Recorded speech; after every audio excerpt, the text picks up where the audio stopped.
Today we're going to take up the discussion where we left it last time. We were talking about two main positions with regard to the question, what is a person? On the one hand, we have the dualist view. That's the view that we spent a fair bit of time sketching last meeting. The dualist view according to which a person is a body and a soul, or perhaps strictly speaking what we should say is the only part that's essential to the person is the soul, though it's got a rather intimate connection to a particular body. That's the dualist view. And in contrast to that, we've got the physicalist view, according to which there are just bodies. A person is just a body, as we might put it.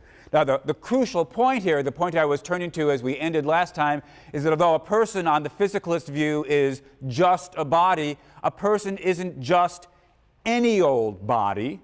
A person is a body that can do a certain array of, has a certain set of abilities, can do a certain array of activities. People are bodies that can think, that can communicate, that are rational, that can plan, that can feel things, that can be creative, and so forth and so on. Now, we might argue about what's the exact best list of those abilities. For our purposes, I think that won't be crucial, and so I'll sometimes talk about this set of abilities without actually having a canonical list. Just think of them as the set of abilities that people have, the things that we can do that, well, other physical objects, chalk, radios, cars, those things can't do. Call those the abilities that make something a person. In fact, to just introduce a piece of jargon, we could call those the P abilities, P for person, or we could talk about the various kinds of ways. This is the physicalist's way of thinking about it.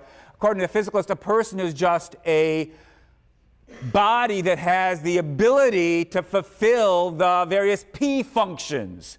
And we can talk then about a person as a P functioning body. Or we could say that a person is a body that is P functioning.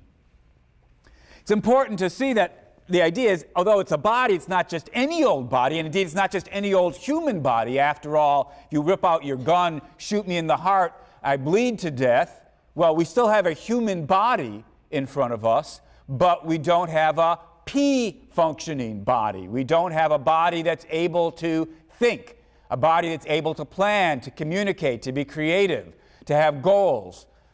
So the crucial thing about having a person is having a P-functioning body. Now, what's a mind on this view? On the physicalist view, it's still perfectly legitimate to talk about minds. The point, though, is that from the physicalist perspective, the best thing to say is talk about a mind is a way of talking about these various mental abilities of the body. A way, we nominalize it, we talk about it using a noun, the mind, but talk of the mind is just a way of talking about these abilities that the body has when it's functioning properly.